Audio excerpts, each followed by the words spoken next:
2025 cut off ranks ఎలా ఉన్నాయో ఒకసారి చూద్దాం. Courses wise biotechnology open category general first round వచ్చేసి మనకి 32,380 అయితే ఉంది. ఫీమేల్ ఫస్ట్ రౌండ్ వచ్చేసి మనకి 33,107 అయితే ఉంది. ఫీమేల్ ఫైనల్ రౌండ్ వచ్చేసి మనకి 37,193 అయితే ఉంది. ఫీమేల్ ఫైనల్ రౌండ్ వచ్చేసి మనకి 48,449 అయితే ఉందండి.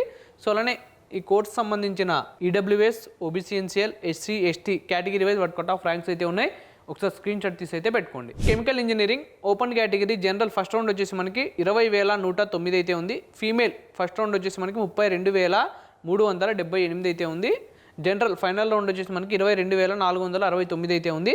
ఫీమేల్ ఫైనల్ రౌండ్ వచ్చేసి మనకి 38,172 అయితే ఉందండి. సో అలానే దీనికి సంబంధించిన EWS, OBC NCL, SC, ST category wise వాటి కట్ ఆఫ్ ర్యాంక్స్ అయితే ఉన్నాయి. ఒకసారి స్క్రీన్ షాట్ తీసి అయితే పెట్టుకోండి. Next civil engineering open category general first round వచ్చేసి మనకి 28,661 ఉంది. ఫీమేల్ ఫస్ట్ రౌండ్ వచ్చేసి మనకి 40,028 అయితే ఉందండి. జనరల్ ఫైనల్ రౌండ్ వచ్చేసి మనకి 31,589 అయితే ఉంది. ఫీమేల్ ఫైనల్ రౌండ్ వచ్చేసి మనకి 45,561 అయితే ఉందండి. దీనికి సంబంధించిన EWS, OBC NCL, SC, ST category wise వాటి కట్ ఆఫ్ ర్యాంక్స్ అయితే ఉన్నాయి. ఒకసారి స్క్రీన్ షాట్ తీసి అయితే పెట్టుకోండి.